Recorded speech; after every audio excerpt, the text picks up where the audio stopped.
Hi, welcome to this week's Authors Love Readers podcast, where we delve into the stories behind the stories. We're asking authors questions, some of them fun, some of them serious, and from their answers, you're going to learn things you never knew about the people who write the stories you love. My name is Patricia McLinn. I'm your host and designated question asker.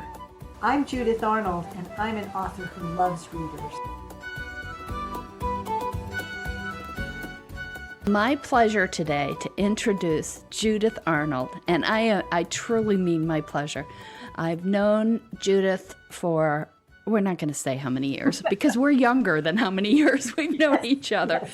We frequently room together at writers' conferences, and one of the saving graces for us is that she is a morning person and I'm a night person, so we never argue over the bathroom. We are very compatible that way, yes. We are. So we just get along fine. And Judith was an established, renowned author when I was just starting. She has so many wonderful books that you could spend the next year reading her terrific books. She writes romances, mysteries, fun, cozy mysteries, and women's fiction. And does that cover it, Judith? I think pretty much. I have written some very bad poetry, but we won't go there. She's also a playwright. She has educated as a playwright and has had plays produced. So to get to know her a little bit on a fun level, we're going to ask her some questions. I might have just taken one answer. So what's a surprising job you've held? A surprising job I've held is a tax preparer for H&R Block. I didn't know that. I see, surprise. Yes, Yes. I did that because before I had sold my first book, my husband was so convinced I was going to make tons of money. He suggested I take an H&R Block course so I could learn how to do our taxes when I was making all this money. And I took the course and I did so well in it that they offered me a job, and I, being very superstitious, felt if I don't accept this job, I will never sell a book. So I took the job, and it was from January to April, obviously heavy tax season, and I sold the book the first week in February, sold my very first book, but then I was stuck working at H&R Block until April 15th because they could not let me go before then, and that was my most bizarre job. That's terrific. And what a great background for an author. What's a saying of your mother or father that you hear yourself saying now? Oh, this is really kind of embarrassing, but can't a person get some peace and quiet around here? And my mother used to say this to me when I was a child, and I was so wounded, and I would think, I will never, ever say this, ever. But of course I say it all the time. A little less now that my kids are grown and out of the house, although I do have to say it to my husband sometimes. But yeah, that's the one. I hear it coming out of my mouth and think, oh no, I've turned into my mother. Yeah. Okay, you're right-handed, correct? Yes, I am. Which is longer on your right hand, your index finger or your ring finger? They are identical in length. I don't know what that means. Are they really? I don't know what it means either, but that's weird. Yeah. Okay. Well, as long as they work on the keyboard, I don't care. Good point. What's your favorite color and why? I think my favorite color is turquoise. It makes me happy when I see it. It makes me happy when I wear it. Right now, you can't see this, but I have a turquoise scarf around my neck, a silk scarf that my husband gave me as a gift, and I love turquoise. It's just a happy, happy color for me. I love that color too. So, do you have a childhood book that addicted you to stories? I have a few. There one group of books that I read as a child that I'm so excited about because now I'm writing mysteries too, were the Freddy the Pig books, which were a mystery series. And they were wonderful. And many years later, when I had my first agent, it turned out that he was the agent for Walter Brooks, who wrote the Freddy the Pig books. Which was so Freddy the Pig was the sleuth? He was the sleuth. All the books take place on an upstate New York farm, and it's all anthropomorphic animals, and they're very funny and witty. And I read them to my children, and as an adult, and I discovered there were so much subtext in them that I was not aware of as a child. But they were absolutely brilliant and wonderful, and I would happily read them again right now. And the other book I would think of was Charlotte's Web, which blew me away as a child and blows me away as an adult too. E.B. White's classic. It is just such a wonderful, wonderful book. I love spiders because of that book. Okay, you can kill all the spiders in any rooms we I don't share. kill spiders. I let them live because I keep thinking they could be Charlotte, you know. Okay, you could place them outside the room. Okay, that's fine. Okay. Well, let's move into the more substantive questions. Before you wanted to be a writer, what did you want to be? I'm thinking not a tax preparer. No, I did not want to be a tax preparer. It was funny. I until I decided I was going to be a writer, I always assumed I would do other things but write because I always was writing. I wanted to be a lawyer because I thought I could be the first woman on the Supreme Court. Fortunately, we did not have to wait for me to do that. For a while, I wanted to be an astronaut till I found out how much science you have to know. Oh, yeah, drawback. And I wanted to be a rock star, of course. I was in some rock bands growing up and actually majored in music in college and wrote a lot of very kind of Joni Mitchell-like songs. So yeah, I was going to be a rock star too. But I was always writing, no matter what. And finally it occurred to me, wait, I don't have to be those other things. I could be a writer. Do you think writers look at the world and people differently from non-writers? I think so. I think writers, for one thing, we have to understand motivation. And maybe I'm speaking in broad generalizations here, but I think, when people do things, I'm always trying to figure out what their motivation is, why they feel this way, why they said that, why they did this. And so that's one way I think that we see the world differently. Another way, and maybe this is just me, but I have always processed my experiences in words. It's like when I'm observing something, I'm observing it, I hear it in my head in words. And I've known artists who see everything as visual. They process the world through their eyes, and I sort of process it very verbally. When I'm thinking through a problem, I think it through in paragraphs in my head, and then sometimes I even edit the paragraphs. And I just, when I'm lying in bed at night, if I'm having trouble thinking, falling asleep, words are just always in my head. So it's kind of a way of interpreting the world for me, and I assume other writers probably experience something similar. We're so immersed in words. The words are the way we connect with the world. When you start a story, where do you start? How does a story start for you? Usually it starts with some characters taking up residence in my head and saying, here's our story, here's our situation. They don't actually, I wish they would tell me more of their story. Usually they tell me their situation.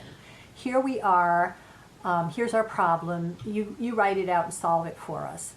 And sometimes I pay attention, and sometimes I will tell them, no, I'm not interested in your story, go away. And sometimes I've done that and they just won't leave me alone, so I finally give in because they just nag at me. But I almost always will start with character, and usually, I after interviewing the characters for a bit in my head, I will have an understanding of what they want in life, kind of their goal, their motivation, and what's standing in their way, and then the story sort of blossoms from there. What's your favorite part of the process? And what's your least favorite part? Well, I would like to say my favorite part is typing the end. Ha-ha, I'm done. I do like the revision process. I like to, in a way, sometimes this is going to sound like I'm an artist rather than a writer, but I think of it almost as a sculpture.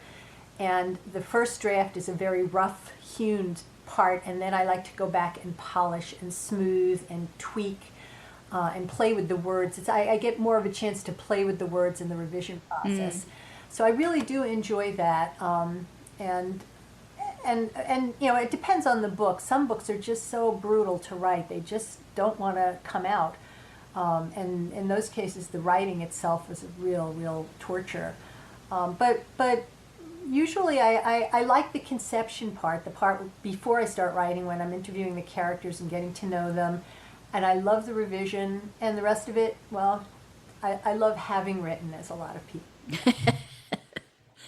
When you have a book that is brutal like that, do you find the reaction from the readers? Do you think that other people get that sense that it was brutal, or even for you in the rereading it or editing it, can you tell that it was brutal? They come out pretty much the same as the ones that aren't brutal, which amazes me. I'm usually, when I have a brutal book and then I go back to do the revisions, I'm usually astonished to find out this doesn't suck. I thought it sucked while I was writing it, but it doesn't. I have one of my books, Cry Uncle. It was originally published by Harlequin, and now it's available in an updated digital edition. But I wrote it during a really awful time in my life. My sister was battling cancer, and she was not doing well, and this was a comedy. It was a funny book. And every day, I'd go to visit her at the hospital, and I'd come, because she was in this isolation thing. She was getting special experimental treatment, and I'd come home, and I'd have to force myself to write this book because it had a deadline. And I finished it, and I mailed it to my agent and said, please read this overnight, because it was due. I was very close to the deadline. I said, I'll read it overnight and tell me if it's as bad as I think it is. And he read it and called me the next morning and said, it's fine, I'm sending it off to your editor. And the book was phenomenally successful. The editors loved it, readers loved it. It was very funny. I don't know how I got through that, but it took me years and years and years to be able to go back to that book, because all I could think of when I read it was this terrible time in my life and how torturous it was to write. Yeah, the real life you associated with it. Yeah, but it's very funny and came out fine. I sometimes I think the muse takes over, or some spirit inside you takes over when you don't think the writing is coming. Somebody else, some kind of supernatural spirit comes out and gets the writing done for you. But yeah, they come out fine. Even if they're horrible to write, they still seem to come out okay. Maybe that book came to you then because you needed that respite. It could be. It was a little bit of an escape. I could come back and say, I can control this world. I can't control what's going on in my life right now, but I can control these characters. Although, again, sometimes characters just don't want to be controlled. They go off their own way. They have their own minds. But it was kind of fun to kind of slip back into Key West and all the crazy, kooky people in Key West, and the Haitian voodoo lady and the bratty 5-year-old and all these other characters in there, and just lose myself with them for a while. You brought up sometimes the characters don't cooperate. Do you find that your books change a lot from conception to publication? Absolutely. I am a pantser. I write by the seat of my pants. I do not like to outline my books before I start writing, because the outline is part of the discovery, and once I've discovered the whole thing, who wants to go back and now write it? I already know what happened. So again, I usually start with the characters and their situation and their problems or whatever, their conflicts, and then I kind of see where they take me. And sometimes they take me down a blind alley and I have to yank them back. I usually have an overall idea. Obviously, if I'm writing a mystery, I know there's going to be a dead body in the beginning of the book and there's going to be a solution at the end, but sometimes I don't even know until 3/4 of the way through who the actual villain is, which I think probably comes through in the writing so that the readers are kept guessing also, because they may not realize it, but the author is kept guessing who did it. But I have that basic architecture. I know in a romance, I know there's going to be a couple and they're going to fall in love, they're going to have a lot of conflicts, they're going to have to overcome some major problems, and they're going to end up together. So I have that basic overall structure in place, but how they get there, who knows? Sometimes they surprise me. Often they surprise me, and usually the surprise is good. Sometimes the surprise is not so good, and we have to kind of backtrack and find a new route to where we're going. Sometimes for me, when that happens, the answer is in research. Do you enjoy doing research? It depends on the... Dread it? I will say that, when I first started publishing, there was no... Well, the internet may have existed, but it was not what it is. There was no Google, certainly. When I wanted to research something, I had to get on the phone. you probably know this from your background in journalism too. I had to get on the phone and call experts, or I had to go to the library. And now, of course, research is just so easy. You just, Google something. And of course, the downside of that is, like, I'll be writing a book in which the heroine, it's a romance, and she's going to wear some really sexy lingerie. So I research sexy lingerie, and then for the next 6 months, I'm getting ads for crotchless panties are showing up on my browser. But the research, it can be. And we blame it all on research. Of course, and of course with the murder mysteries, I am always a little worried. When I do try to use books more than the web for like when I'm researching poisons or weapons or something, because who knows, I don't want the FBI to show up at my door saying, why are you doing all this research on cyanide? I do have a few books for that. But yeah, the research can be fun. It can be dangerous because you just get so absorbed in it you forget that you're supposed to be writing a book. You just keep clicking along and saying, oh, but that looks interesting. Oh, let me check that too. So I do enjoy that though. And of course it's so convenient nowadays that you can just sit there and do it right at your desk. So on your most recent release, what was the title of your most recent release? It's called Kick the Bucket. It's the 4th book in my Laney Lovett murder mystery series. It just was released on Halloween, October 31st. What research did you do for Kick the Bucket? Well, I did some hands-on research for that because it's set in an independent living senior residence, very similar to the one where my mother lives. So I'm a little worried about what she's going to say when she reads it, because I've told her several times, this is fiction. I'm waiting for the paperback edition to be released. Right now it's only available in digital, and my mother does not read digital, so she has to wait until the paperback version comes out.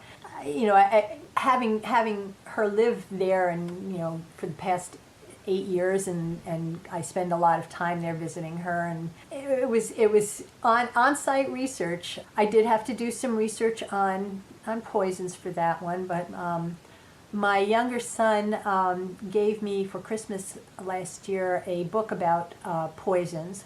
I requested it. It's Dear Santa, will you bring me a book on how to kill people? But I think that's on the naughty list. Yeah. So I did do some research in that. That must have been 2 years ago, because I researched a lot for my 3rd mystery, the one that came out before Kick the Bucket. But that's a handy one to have, a handy book for if you're writing mysteries, and it's probably a little safer than going online and looking up all these things. Although I do look up poisons online too. And I haven't been arrested yet, so I guess we're okay. I look them all up online. Okay, and you haven't been arrested yet either, right? Not yet. And I figure if they come knocking at my door, that's good research. Well, if we both get arrested, we can be roommates in jail. We do get along so well. And you can dispose of the spiders. That's right, yes. I will take care of all the little Charlottes. When you finish a book, when you wrap it up, do you find that you miss the characters, think about the characters once you've finished that book? Usually I do. In a couple of those torture books, I'm just so glad to be rid of these people. Go away, I'm done with you, that's it. But with most of them, yeah, I do. The characters want to hang out with me afterward. On some occasions, like with the mysteries, that's a series, so I always know that Laney, the heroine, and her sidekick friends and her kids are going to be around, and her 2 occasional boyfriends, they will all be around in subsequent books. So it's never really goodbye. It's just sort of go take a vacation. I have to write some other books now, and I'll let you know when I'm ready for the next book. But yeah, the characters become so real to you when you're writing their stories. You're living their lives with them, and yeah, it's sometimes it's very hard to say goodbye. Has that led to having additional books come from the first book? Yes, yeah, well, certainly it has. I have 2 books which I'm hoping to update and reissue now that I've gotten the rights back to them. The Bloom family books, which were originally published by Mira, and the first book I just wrote, and everybody, including me, loved the characters so much. I wrote a sequel. And what are those 2 titles? The first one is called Love in Blooms, and the second one is called Blooming All Over. And tell us a little bit about the stories. Well, they're about a family in New York City that has owned and run a gourmet food emporium, kind of like Zabar's, if you know New York City delis. When I say deli, I think people think of a sandwich shop, but this is much grander than that, with imported cheeses and artisan breads and all kinds of gourmet stuff. The first book just kind of came out. It was fun to write. I did a lot of research there, and I'd go down to New York City. My parents were living in the city then, and they'd say, "Come on down and do research." And my father and I would go up to the deli that the Bloom's Deli is based on, and we'd come home with shopping bags full of all kinds of gourmet treats. And my mother would say, "Enough with the research. I'm gaining weight from this book." People did. It was fun to write, and the story came out great, and people wanted to know more about the Bloom's family. So the first book was about one of the Bloom's sisters, and the second one was about her younger sister. And I do have a very vague outline for a third book. Once I reissue the first two books, I plan to write the third book and just party with the Bloom family, because they're crazy, wonderful people. Do you have will any of the lead characters be guys? In the romances, I write heterosexual romances, and the heroes and heroines are pretty evenly balanced. Sometimes the book is a little more hero-oriented, sometimes a little more heroine-oriented. And with the Bloom's family, of course, there were two sisters, but there were plenty of men in the family also. I don't really ever think about it. Should I write a book that's really, more about men or more about women?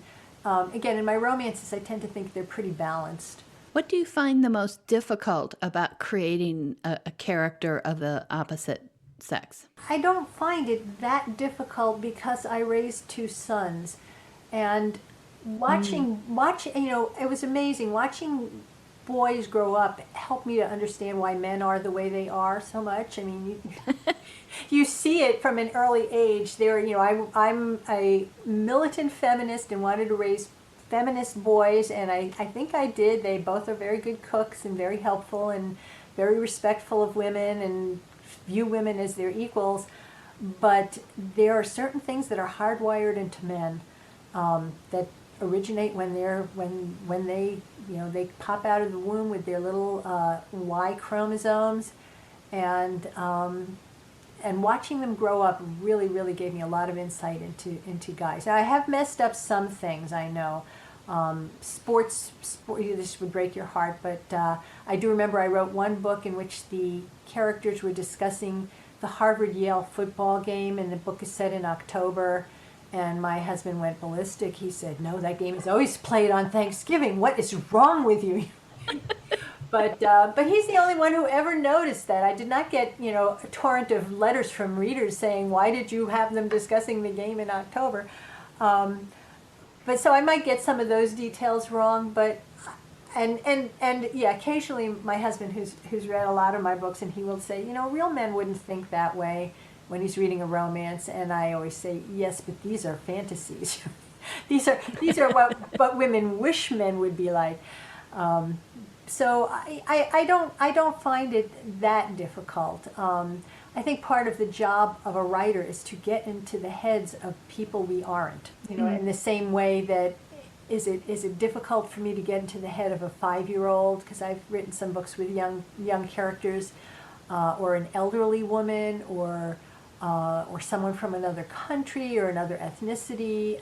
I consider it part of my job to really immerse myself in those characters' heads and see things through their eyes. When you talked about having difficult books, that were really hard to write, have you had any that you've had to give up on, or that you have given up on, or that you've set aside temporarily? Ideas that just would not gel for you? I do. I have a whole file on my computer of started books that are going nowhere. If I was really ready to part ways with them, I would delete them all, but I don't, because I keep thinking, well, maybe someday, if I'm stuck for an idea, I'll go back and revisit this idea and see if I can make it work, or see if it speaks to me in a different way now than it did then. So I saved them all, but yeah, in the pre-computer days, I have a drawer full of rejected manuscripts or completed manuscripts that I read and buried and said, "No one will ever see these." And yet somehow I have not thrown them in the fireplace, so I guess somebody may see them someday.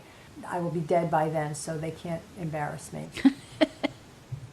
But have you had some that you have given up on, that you have thrown out? I don't know. I'm kind of a pack rat. I don't know if I've thrown any out, but I'm sure I've given up on most of them. I mean, some of them date back 20, 30 years, and I haven't looked at them since. So, yeah. I do think that every book you write, or even every book you start and don't finish, it's a learning experience. I learned something about myself or something about my writing, so I don't consider them a waste of time, but I don't know that whenever I think, oh, I'll never have another idea, suddenly another idea pops into my head, so I'd rather pursue that idea than go back to some other idea that didn't work out 10 years ago.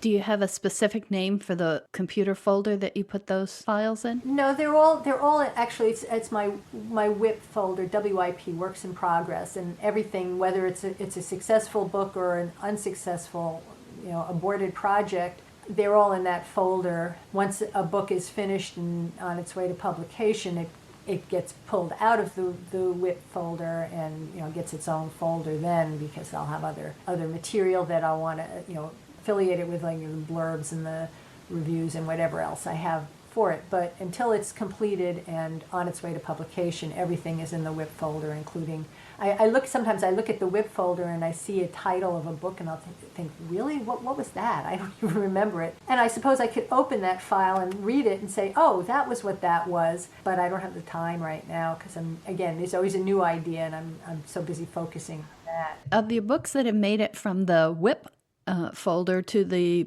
published folder, do you have any that you would consider an overlooked gem, a book that even your loyalist readers might have missed? I do. I have one book in particular. It's called The April Tree, and this was a book. Actually, you asked if I ever go back to failed projects. The first time I tried to write a version of this book, I was 12 years old. I came back and forth with it years and years, and I discarded for 10 years at a time. And there were all these ideas about this book that I really wanted to write at some point. And I finally, a few years ago, I thought my career had flatlined. I thought I was never going to sell another book. And I just said, well... After how many books? Oh, gosh, that was probably around 85 or 90 at that point, 85 maybe. But, I had left my publisher. I had no agent, and I just said, I can't stop writing. I mean, I have tried to stop writing, and I can't. So I said, but if I'm never going to sell another book again, maybe it's time to bring out The April Tree and really work on it. And the timing was right. The story flowed out of me. It was a very different telling than it was when I was, needless to say, when I was 12, or when I tried it again when I was in my 20s, or when I tried it when I was in my 30s. But I wrote it, and right after I wrote it, I wrote my first mystery. And I sent them both to the editor of a small mid-sized press. I had sold a book to the Bellbridge Books. And I said, I think you'll like the mystery because it's funny and it's, commercial. Would you do me a favor and read this book too and tell me if I should, bury it in the bottom of a drawer or what?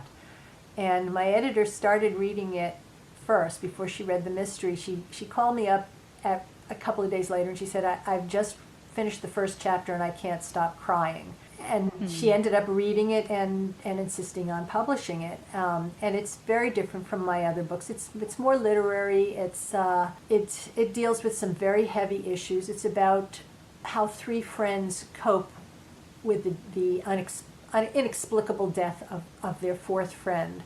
And it was inspired by... And how old are they?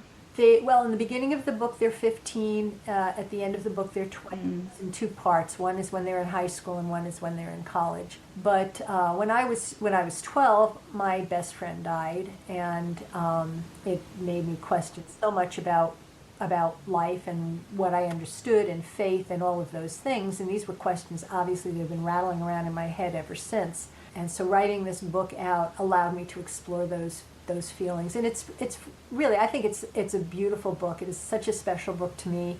I hope more readers will find it someday. It's called The April Tree, and it was published by Bellbridge Books, and just a very special book. And it's available both as a paperback and digital, isn't it? That's right. Yes, it is. That's a particular kind of read. Do you think that you have other books that would be an easier place or the best place for new to you readers to start with your works? Because you are now over 100 books published, are you not? That is true. That is true. Yeah. Yeah, I'm not sure. So of those 100, can you have a couple you can tell us a reader who has never read Judith Arnold before? Well, yeah, I would say if you are a mystery fan and like light, funny, clever mysteries, you should start with the first book in my Laney Lovett series, Still Kicking. It's a fun book, but it's a good mystery, and Laney Lovett is just a really cool middle-aged school teacher who plays soccer and ends up solving mysteries. If you're a romance fan, I would suggest you try my Magic Jukebox series. The first book of that series is called Changes. And since these are series, it's probably best to sort of read them in order. Changes is, the Magic Jukebox series is about they're all set in a kind of a seaside town north of Boston. I live in Massachusetts, and there's an old kind of working class tavern in the town where a lot of town people hang out, and in the tavern is an antique jukebox, and no one can figure out how it works. All they know is if you put a quarter in, you'll get 3 songs. You can't choose the songs. You have no idea what the songs are going to be, but they're going to be old songs, old enough to have been recorded on vinyl. And every now and then, the Magic Jukebox will play a song that somehow casts a spell over 2 people in the tavern, and they will ultimately fall in love. And that's the premise of the series, and Changes is the first book in the series. It's the song in that one is David Bowie's Changes, his song. Each of the books is named after the song that somehow connects the hero and heroine. And they're pretty short, they're fun, some of them are darker, some of them are lighter, but they're a lot of fun, and readers really seem to enjoy them. I would also recommend the Daddy School books. Yeah, they're great too. They're the Daddy School. They originated when I was still writing for Harlequin, and again, I've gotten the rights back to them and updated them and reissued them. But that's a series. The first book in that series is called Father Found, which when it came out originally, it received the Reviewer's Choice Award from RT Magazine for the best Harlequin super romance that year. And the premise of that is that men want to be good fathers, but sometimes they need some instruction. And so all of the books have a child in them, or a baby, or somebody struggling. And it's not always the hero's child either. And at least one of the books, it's the heroine's child, and the hero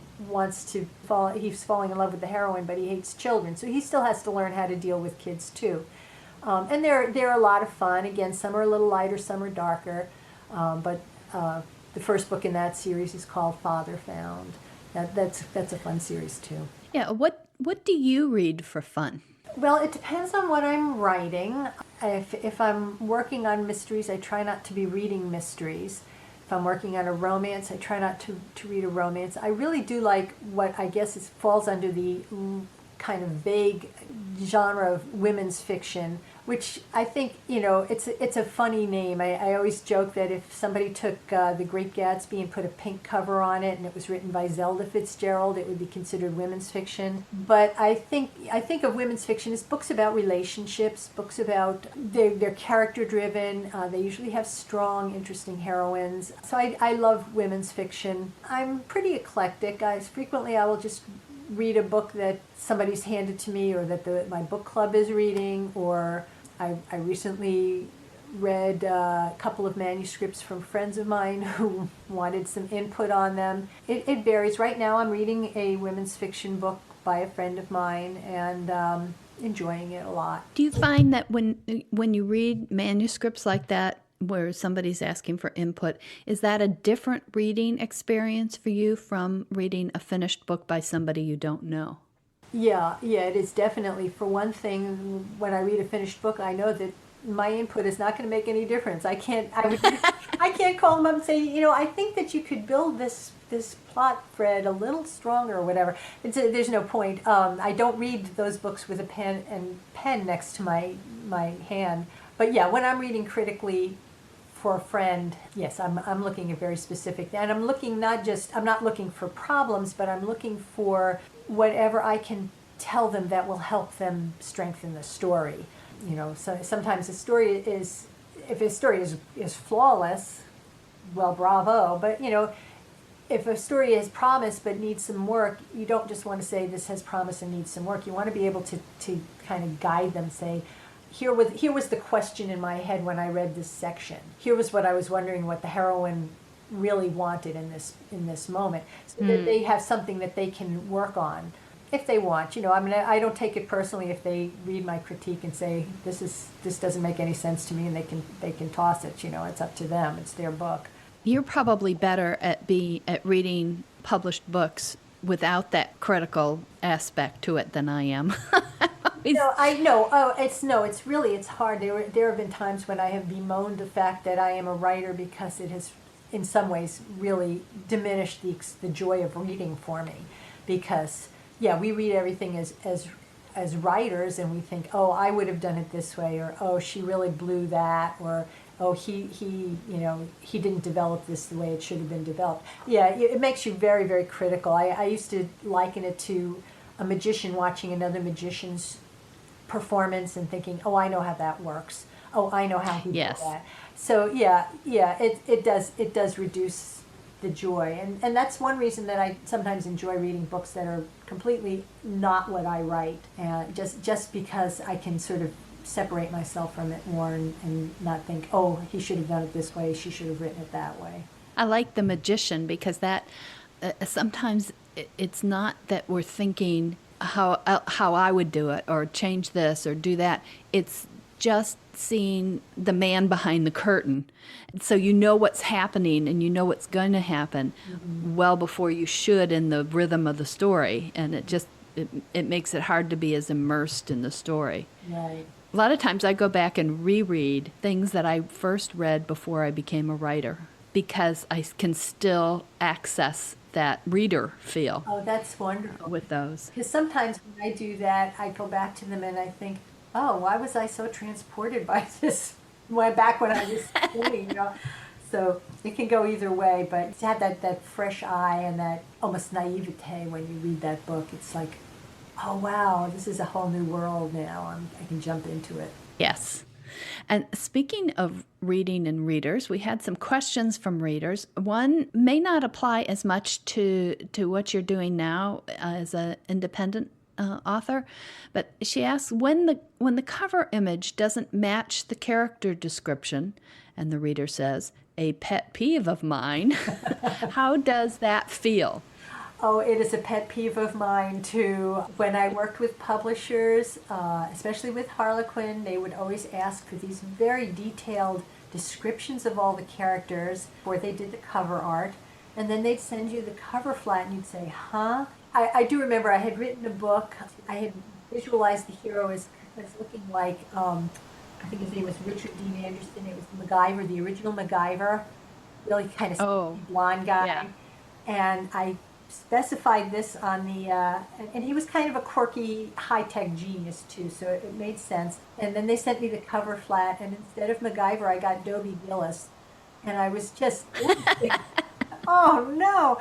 I hate it, too. Back when I worked with publishers, I had no real input into it at all. So, reader, believe me, I sympathize. One of the nice things about being an indie author is that I can veto a cover. I can ask for redesign. I can say this is what I want. These are the characters I want on that cover. So it is less likely to happen then. Sometimes you just can't get exactly what you want. But yeah, you read these books, you fall in love with these characters, you visualize them a certain way, and then there are these people on the cover who look nothing like them. I had written one book which I have reissued in digital recently called Going Back, in which the heroine was kind of funny looking.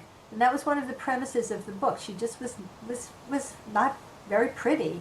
And part of it is that the hero, as he falls in love with her, he realizes that he loves her anyway because he's gorgeous. And at the end of the book, I mean, it ends with they make their lifelong commitment to each other. And he says, but would you consider getting contact lenses because you really look dorky in the glasses?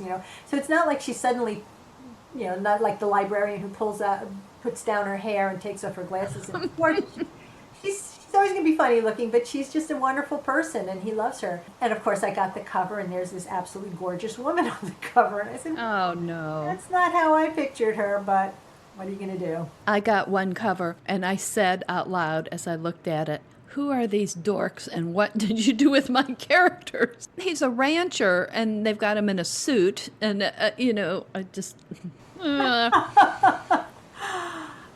This is one of the reasons most of my covers now don't have people on them.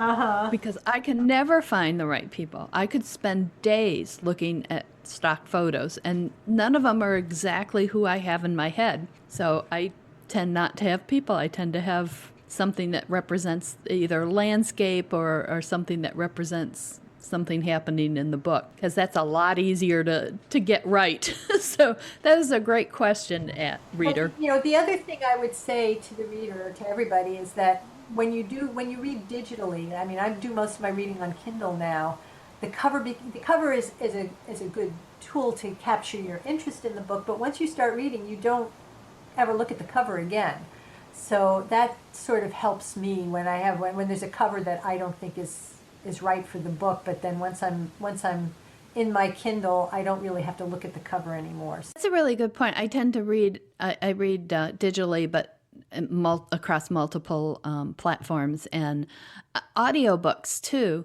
Whereas with a paperback book, you'll see the cover physically because it's sitting right there, and you'll see it multiple times, so it has more impact on you, I think, than that first sight that you get with a digital or an audiobook. So another reader question. Well, we sort of covered where do your stories come from, and you talked about the characters setting up shop in your head. Okay, this is about where you work, your workspace. And it says, what is your favorite place to write? Why? Does it have an inspirational view? And I'm going to say, I'll tell you, reader, that her usual workspace does not have an inspirational view, and it's a mess. I was waiting for that. Unfortunately, Pat has seen my office, and she can tell you all. The rest of my house is very neat. I'm very tidy. True. True. But my office is like a menagerie. It's just a zoo. I will say there is a window on the side of my desk, and it overlooks this small patch of woods in our backyard. Oh, okay. I saw it at night. You saw it at night, so you did not see that. But I have always had to have a window right near my desk so I can gaze out the window at something pretty. And I mean, when we bought this house, I got to choose which room was going to be my office before we doled out the bedrooms to the kids. I needed a room at the back of the house so I could look out at the woods rather than out at the street. But yeah, I do work at my desk most of the time. My desk is very cluttered. Among the clutter is not just folders of information, research materials, just all that kind of stuff, but I also have like a whole pile of stuffed animals. I have a bunch of, and they're all significant in various ways. I have a bunch of books, couple of toothosauruses, several dictionaries. My most important reference book I have, besides the book of poisons, is my 10,000 names for babies, because I'm always looking for good character names. And just a bunch of books like that, and again, piles of stuff. I have a couch in my office that has room for one person to sit on because the rest of it is piled with books. I have bookcases that are... But wait a minute, time out, because if that one person sits on the couch, this is the voice of experience, that person is then covered by an avalanche of books. Right, because they all slide down towards you. I know.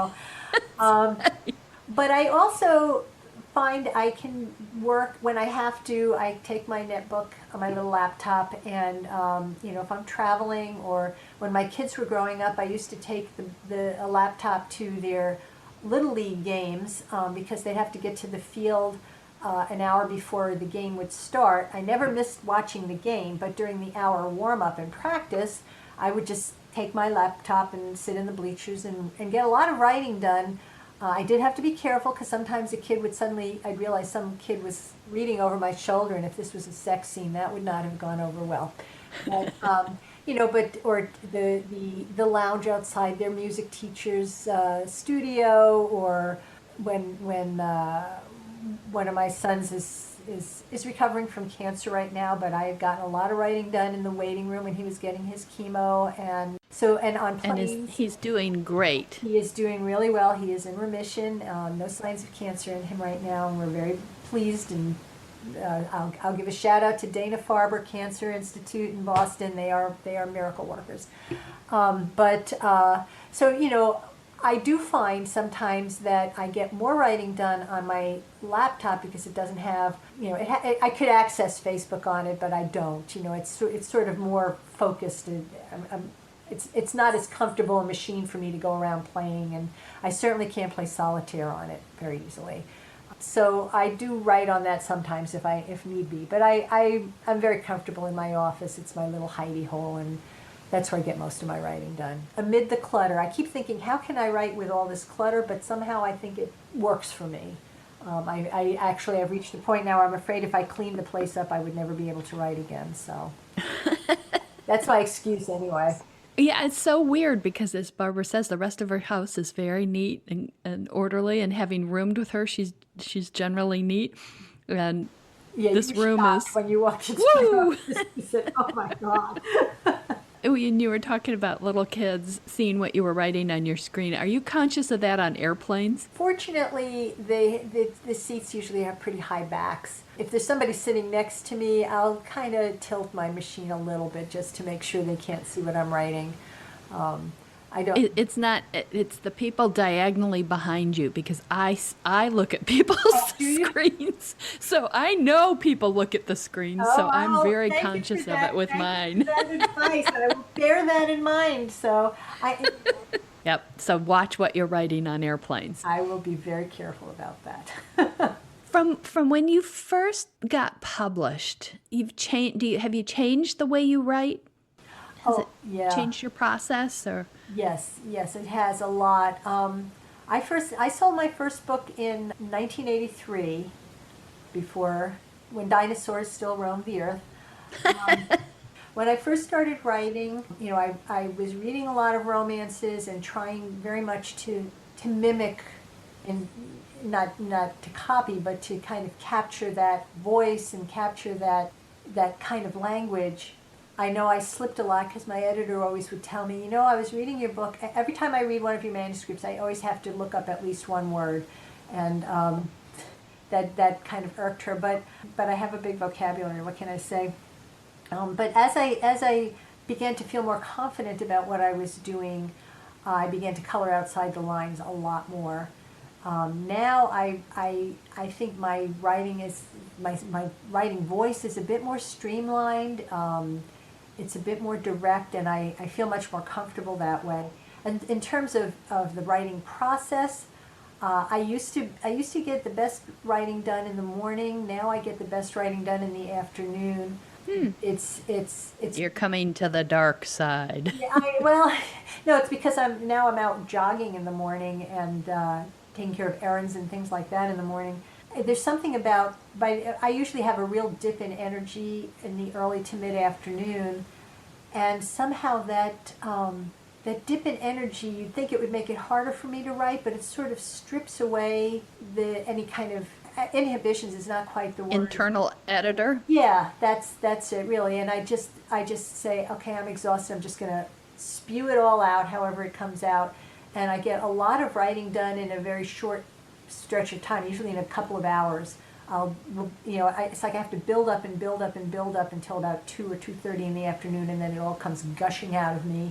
And that seems like a very undisciplined way to work, except that it works, so I don't question it. I think that's one of the things I've learned over the years is if something is working, just go with it and don't say, I should be doing it this way or I should be doing it that way. Just do it the way it works. Yeah. accept it when it works.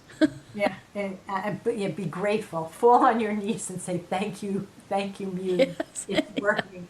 I think that touching on that internal editor, I think that's, or internal critic, is something that a lot of people either don't recognize or they think they're the only one it happens to. I think a lot of us write with at least two voices going on at the same time in our heads. The voice of the story, of the characters, and we're writing that along. And then there's this, you shouldn't have done that. You should have done this better. That isn't very good. What are you doing here? Oh no, you can't go. You're going down this track. That's not good. And then there can be another voice even saying, you should be spending your time on this other project. Why are you working on this project? There's this other project you should be doing. I probably have 5 voices going most of the time. I know. Now, if you tell me I'm the only one. We're schizophrenic. Well, yeah, lots of voices. The 3 faces of Judith or the 3 faces of Patricia. Yeah, we have talked with some of our writer friends who use dictation software to write verbally, and I could never do that because I'm constantly editing as I write. I'll write a sentence and say, oh no, I have to change that word, and I can't move on to the next sentence until if I have a word that I've repeated several times in a paragraph, and I think, oh my gosh, I have to fix that paragraph before I can move on to the next paragraph. That's kind of the internal editor nagging me. Yeah, there are lots of voices, and then there are the character voices in there too, shouting, wait, it's my turn for a big scene, Yeah. So, yeah. Yeah, unless dictation picks up cut and paste and backspace delete, I don't think I will be able to use it because I'm going backwards at least as much as I'm going forward. You mentioned naming characters, and do you have thoughts about how you name your characters? Are you looking for specific things when you're coming up with a name? Do some of them come pre-named? Do they ever announce their name to you? Some of them do, most of them don't. There are certain things I do look for in names. One really important one is if a book has a number of characters in it, I want their names to be different enough that there won't be confusion, unless confusion is an important part of the plot. I try, like in a romance, I will try to make sure my hero and heroine's names do not start with the same letter. I don't know why, I just sort of feel they need that contrast. Certain names fit certain personality types. So, yeah, if I have a certain kind of character, I can't name him something that's just not going to fit his type. And usually, I'll go through the book, through my 10,000 Names for Babies book, and as I'm thumbing through it, suddenly certain names will leap out at me, and I'll say, yeah, this name would fit him really well. I pay attention to the last names also. Because the last names will frequently tell us something about the character's ethnicity, and so I not all of my characters are WASPs. I like to have Italian characters, Jewish characters, Polish characters, Irish characters, and so their last names may be reflecting that. And then I want the first name and the last name to have a nice rhythm too, have a nice flow. When I first started out writing romances, I was always very conscious about whether the heroine's first name would go well with the hero's last name, because I knew they were going to get married at the end of the book. Names anyway, and that is no longer a major concern for me.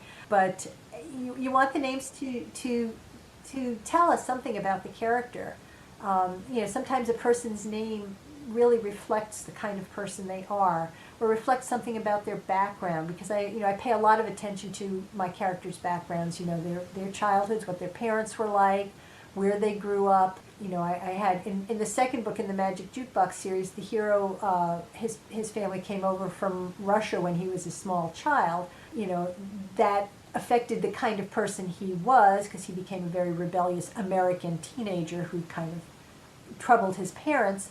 But it also reflected, a lot of names and things like that too. His name is Max, which is a good name for a Russian immigrant.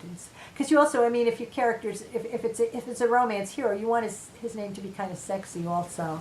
I won't insult people by naming some male names that are not very sexy, but You're going to get yourself in trouble, I know, Judith. I know. Have you found that since you first started published in 1982, you said? 83. 83.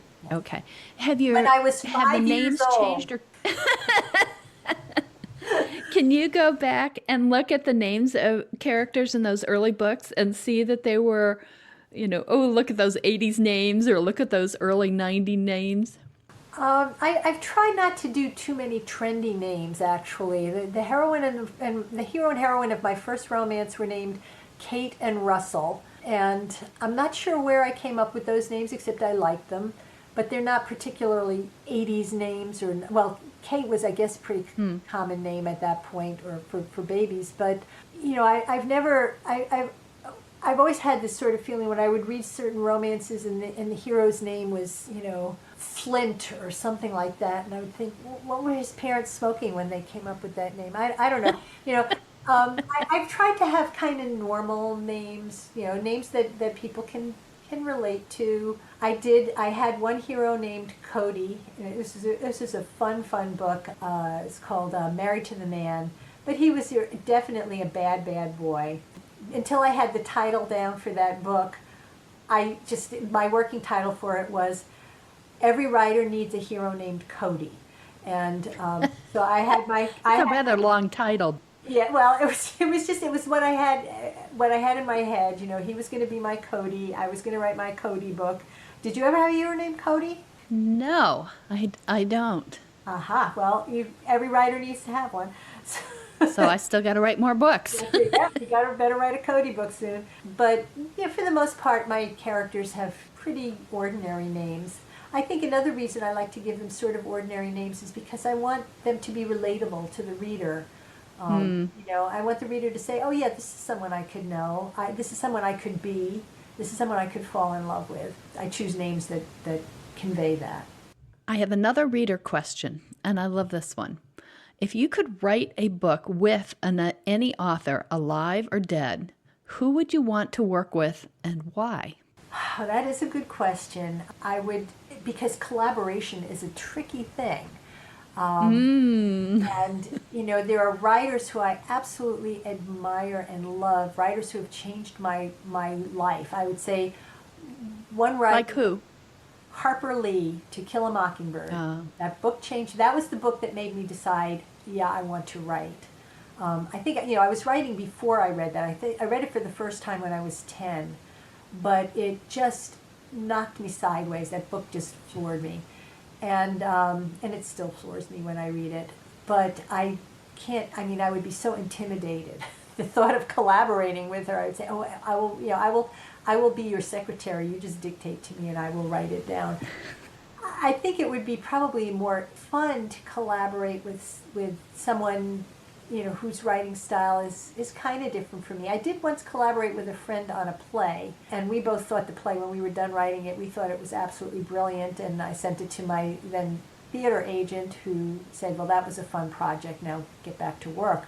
I still think of it, and he was a very talented writer. He has written some children's or young adult fantasies, and at the time we worked on the play, he was a writer for Mad Magazine. He had a very quirky sense of humor. And we really had a good time writing the play, but collaboration is hard. I would love to write with E.B. White, who again gave us Charlotte's Web and Stuart Little, another of my absolute favorite books when I was growing up. But then he also wrote all those grammar books, and he'd probably smack my hand and say, "Don't split that infinitive." I really admire people who can collaborate. It's a difficult thing to do. You have to be able to assert yourself and not just subsume yourself in the other person's voice. But Pat, we could have fun collaborating. I bet we get along so well. I bet we could have fun. Yeah. All right. Some night when we're it might be the end of a beautiful roommate-ship. Some night when we're sharing a room at a conference, if we have a lot of wine on hand. And we do write occasionally at conferences, but we're usually sitting across the table from each other. That's right. Writing our own stuff on our own computers. Exactly. The good thing about that is I look up and I'm ready to goof off or something. I look up and Judith is writing away, so I slink back to my keyboard and keep writing. Here, but that, again, at the last conference where we roomed together and we spent that last afternoon, and I kept looking Yep. over at you and saying, "Oh, she's still writing. I better get back to it." See, we're good for each other. Mutual guilt. Yes, yes. So, okay. Yeah, you told us a little bit about your most recent book, but tell us some more. You said book 4 in your mystery series, which is called The Laney Lovett Mysteries, and all of the books. Laney Lovett she's a 4th grade teacher, widowed, middle-aged. She has 2 nearly grown children. One has boomeranged back to the house after college, and the other is still in college. She loves her children. She loves her teaching. She loved her husband very much, and she loves this recreational soccer team that she plays on. And her closest friends are a couple of her teammates on the soccer team. All of the books have a certain soccer title, I mean, they all have the word kick in them. The first book is called Still Kicking.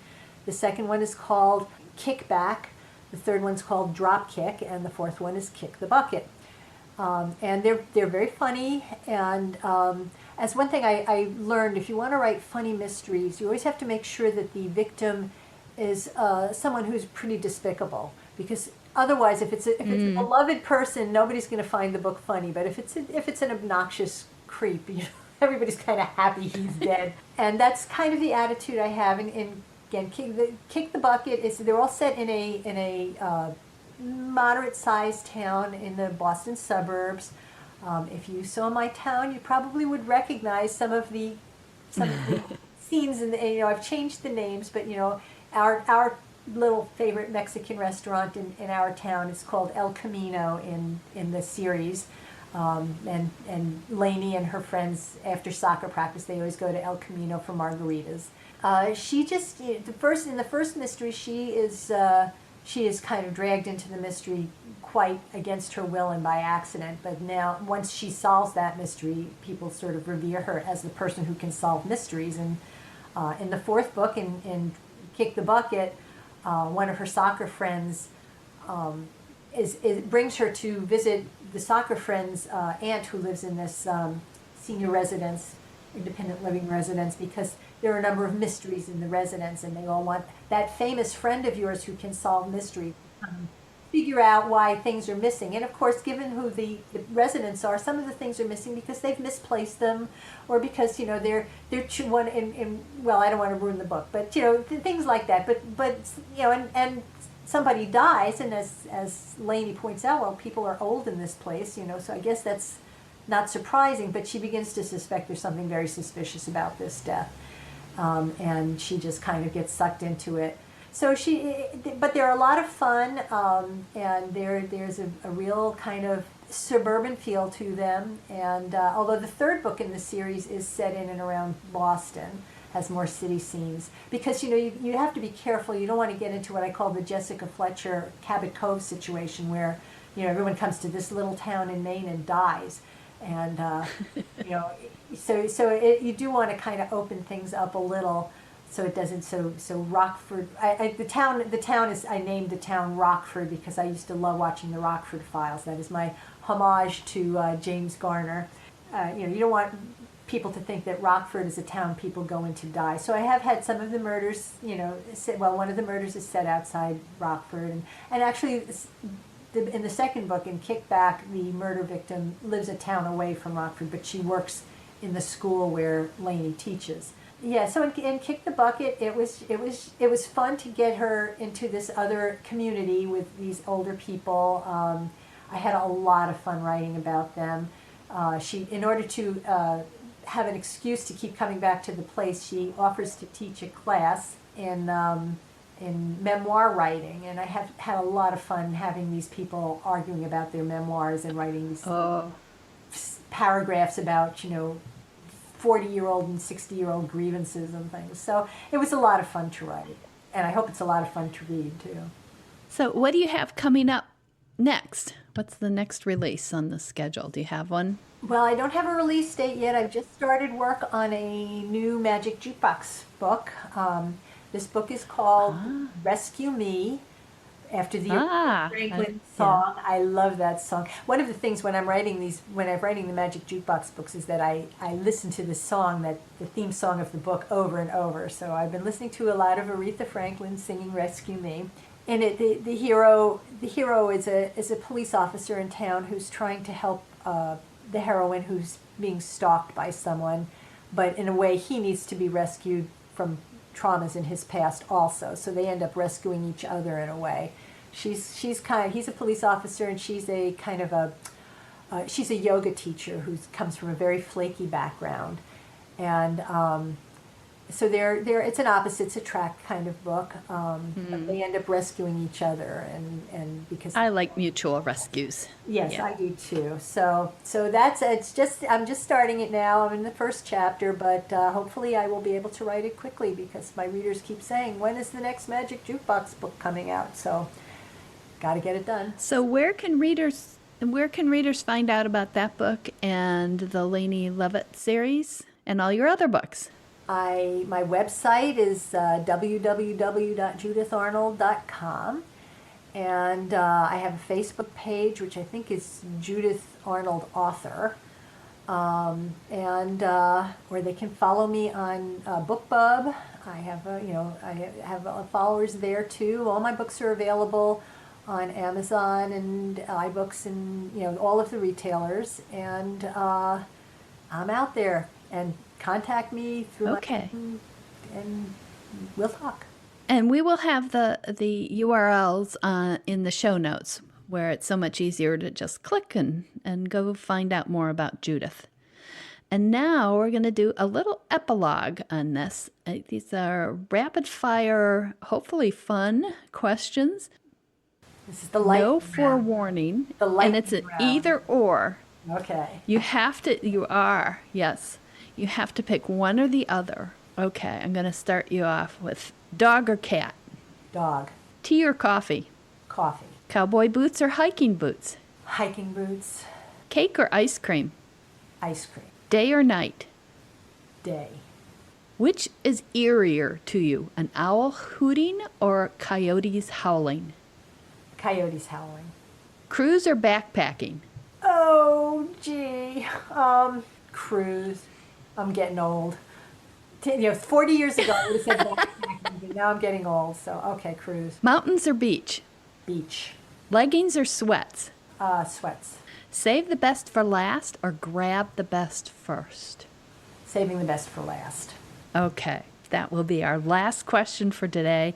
Thank you so much, Judith Arnold. Really appreciated your coming on Authors Love Readers and having this conversation with me. And I don't think we've told any real secrets. We've been pretty good. I was a little concerned about that because when we get talking. But we will keep them. That's why we're still friends. Although you did tell about my messy office. I don't know. You revealed my dirty secret about my office. But thank you so much for having me. This is wonderful. Of course, I always love talking to you. Yes, I love talking to you too. Hope to talk to you again soon. Okay, thank you. Bye for now. That's the show for this week. Hope you enjoyed it, and thank you for joining Authors Love Readers podcast. Remember, you can always find out more about our guest authors in the show notes, and you can find out more about me at www.patriciamclinn.com. You can also send in questions to be asked of future authors at podcast@authorslovereaders.com. Until next week, wishing you lots of happy reading. Bye.